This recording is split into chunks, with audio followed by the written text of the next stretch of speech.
গালাগালি করবেন না কেন? আচ্ছা গালাগালি করব না, ব্যবহার করব কেন? আচ্ছা না মহিত ভাই দয়া করে আমরা কেউ ভাত খাম নাই কেউ লগে আমার মুখে খাবার দিবে আর আমি কথা বলবো না। আপনার মুখের খাবার হোক যাই হোক, আপনার মুখের খাবার কেউ নিতেছে না, আপনি কথা বলবেন। আনা নি বুঝানি বুঝাও বুঝাও সরকারের লোক আমরাও ভাই, আমরাও তো সরকারের লোক। আমি সরকারের লোক, আমরা কি সরকারের লোক? ভালো ব্যবহার করেন, দয়া করে ভালো ব্যবহার করেন। আপনি জানেন তো খারাপ ব্যবহার আমরা করি না। করতেছেন সব রেডি করতেছে, কে কি বলতেছে, কে আচরণ করতেছে, সব কিন্তু ছবি হইতেছে। কথা বলছেন ছবি কি বলতেছি, আপনি কি বলতেছেন, সব কিন্তু ছবি হচ্ছে, ছবি হচ্ছে। আসসালামু আলাইকুম, আমি সোহাইব শুভ, বিআরটিসি প্রতিনিধি।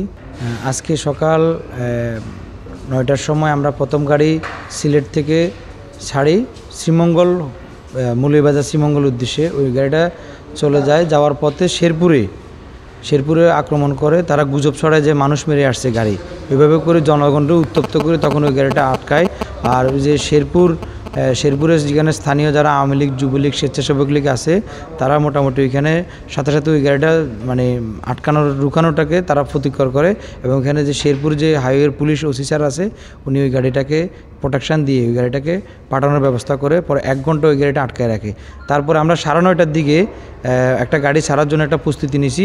9:25 সময় মালিক সমিতি শ্রমিক সংগঠনের সন্ত্রাসী বাহিনী এসে আমাদের কাউন্টারে অতর্কিতভাবে হামলা করার পরে আমাদের যে ম্যানেজার আছে জুলফিকার স্যার, ডিপো ম্যানেজার সিলেটের, ওনার গায়ে হাত তোলে এবং ওনার যে পাজারো গাড়ি আছে সেটাও ভাঙচুর করে, বিআরটিসি গাড়িও ভাঙচুর করে। আপনি এখানে দেখবেন তাদের ছুরিও এখনও পড়ে আছে এবং একটা ল্যাপটপ এবং 12,500 টাকা তারা নিয়ে গেছে, এখান থেকে ছিনিয়ে নিয়ে গেছে।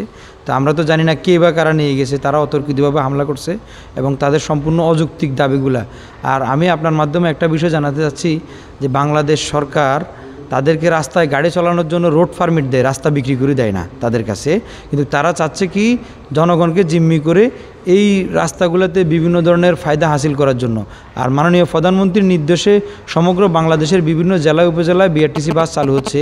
আমি আপনার সিলেট টু লন্ডন নিউজের মাধ্যমে আরেকটা সুসংবাদ দিতে যাচ্ছি।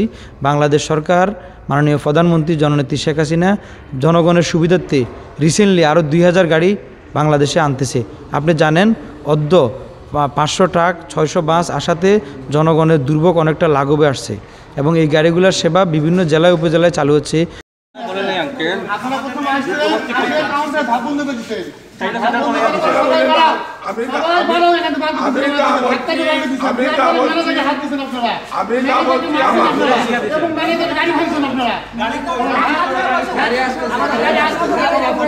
গাড়িটা ভাঙছে, আপনি কিন্তু সামনে ছিলেন, আপনি বোঝাই ভাঙিস, আপনি কিন্তু বলছিলেন ভাঙছে গাড়ি, আমার সামনে গাড়িটা ভাঙছে, আপনি ভাঙছেন, আপনি ভাঙছেন।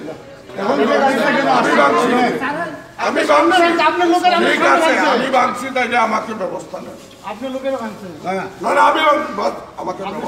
আপনি কিছু প্রতিবাদ করলেন না আপনার সময়। ওই সময় তো যেভাবে ম্যানেজারকে টানাটানি করতেছেন আপনারা, মানে ওই পরিস্থিতিটা কি যে বলবো, আপনারা হঠাৎ করে প্রস্তুত না, তো আপনার সাথে মারামারি করবে, আপনারা তো আসছেন মারামারি করার জন্য এখানে। আমি একটা কথা বলি, এই যে গাড়িটা, এই গাড়িটা ছিল আপনারা বলতেন আসে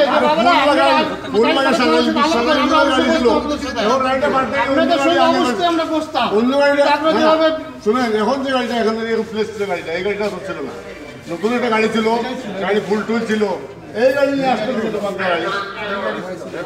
মিথ্যা আশ্রম নিচ্ছেন না, গাড়ি নিয়ে আসেন, মিথ্যা আশ্রম নিয়ে কি করবেন?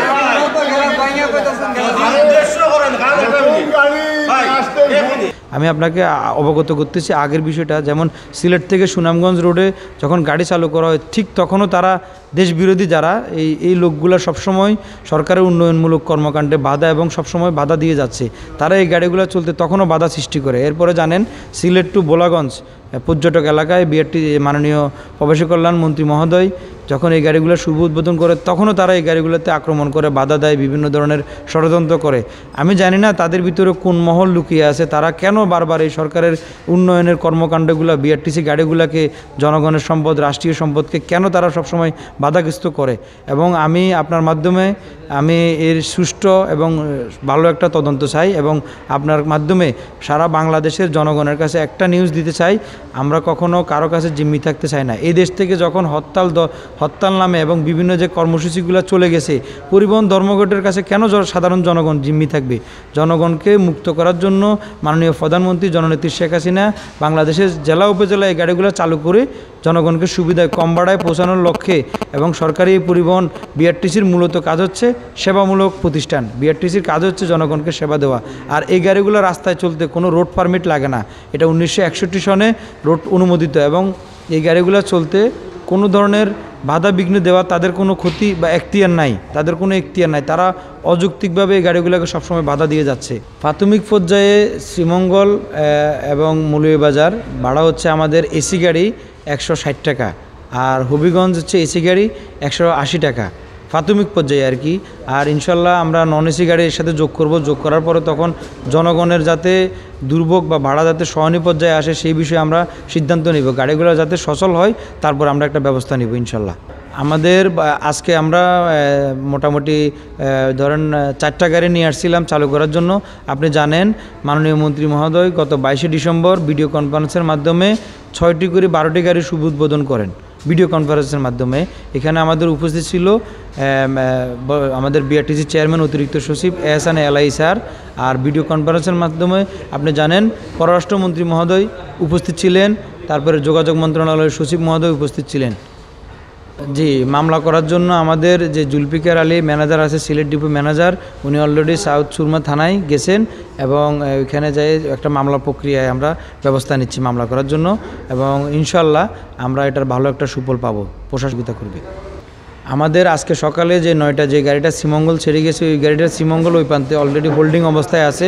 আর হবিগঞ্জের একটা গাড়ি ছেড়ে গেছে, সেটা হবিগঞ্জে অবস্থান করতেছে এবং মাননীয় যে বিভাগীয় পুলিশ কমিশনার আছে সিলেট বিভাগের, উনি আগামীকাল 4টার সময় একটা মিটিংয়ের ডেট দিয়েছে। ওই ডেটের পরে আমরা ইনশাল্লাহ সার্ভিসগুলো দ্রুত চালু করে দিব জনগণের জন্য।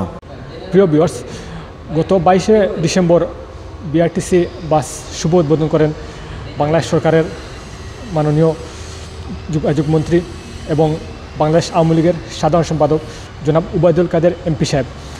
তখন কিন্তু সিলেটের মানুষের একটা প্রত্যাশা ছিল, এমনকি আমরা দেখতে পেয়েছি শ্রীমঙ্গল, মৌলভীবাজার, তারপর হবিগঞ্জবাসীর সবাই কিন্তু ধন্যবাদ জানিয়েছিলেন এই বিআরটিসি বাস কর্তৃপক্ষকে এই মহৎ একটা উদ্যোগ গ্রহণ করার জন্য। আমরা তাৎক্ষণিক একটা আমাদের ভিডিও আমাদের চ্যানেলে আপলোড করি। আপনারা সবাই ধন্যবাদ জানিয়েছেন সরকারকে এরকম একটা মহৎ উদ্যোগ গ্রহণ করার জন্য। অনেকেই কিন্তু কমেন্ট করেছিলেন, অনেকে অভিযোগ করেছিলেন এই যে হবিগঞ্জ এক্সপ্রেস নামক যে প্রতিষ্ঠানটা আছে, এই প্রতিষ্ঠানের অবস্থা নিয়ে, ওনাদের কারসাজি নিয়ে অনেক আপনারা যারা যাত্রী আছেন বিভিন্নভাবে ভোগান্তি হয়েছেন, আমাদেরকে অভিযোগ করেছেন। আর এই বিআরটিসি কর্তৃপক্ষ যে উদ্যোগটা নিয়েছেন সবাই কিন্তু ধন্যবাদ জানিয়েছেন, যাতে করে সবসময় এই চলাচলটা থাকে। এই শ্রীমঙ্গলবাসী, তারপর মৌলভীবাজার, হবিগঞ্জবাসীর জন্য এটা একটা সুসংবাদ বয়ে এনেছিল। কিন্তু আমরা এখন বর্তমানে দেখতে পেয়েছি আজকে যেই একটা সংঘর্ষ হয়েছে, শ্রমিকরা চাচ্ছে যে বিআরটিসি বাসটা যেন রোডে বন্ধ করা হয়, এই বিআরটিসি বাস যেন চালু না থাকে।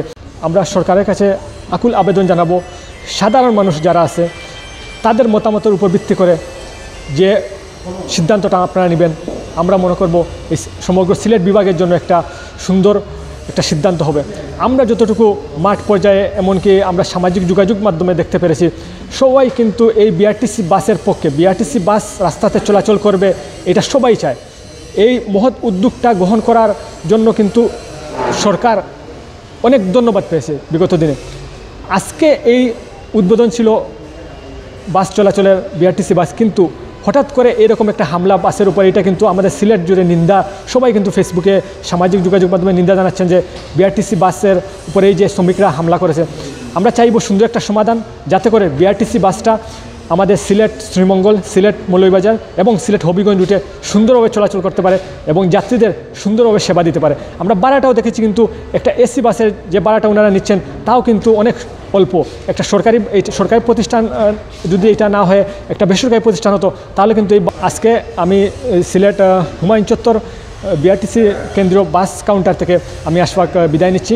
ইনশাআল্লাহ আগামীতে কোনো এক সময় আবারও আমরা ভিডিওর মাধ্যমে এই বিআরটিসির কার্যক্রম তুলে ধরার চেষ্টা করব।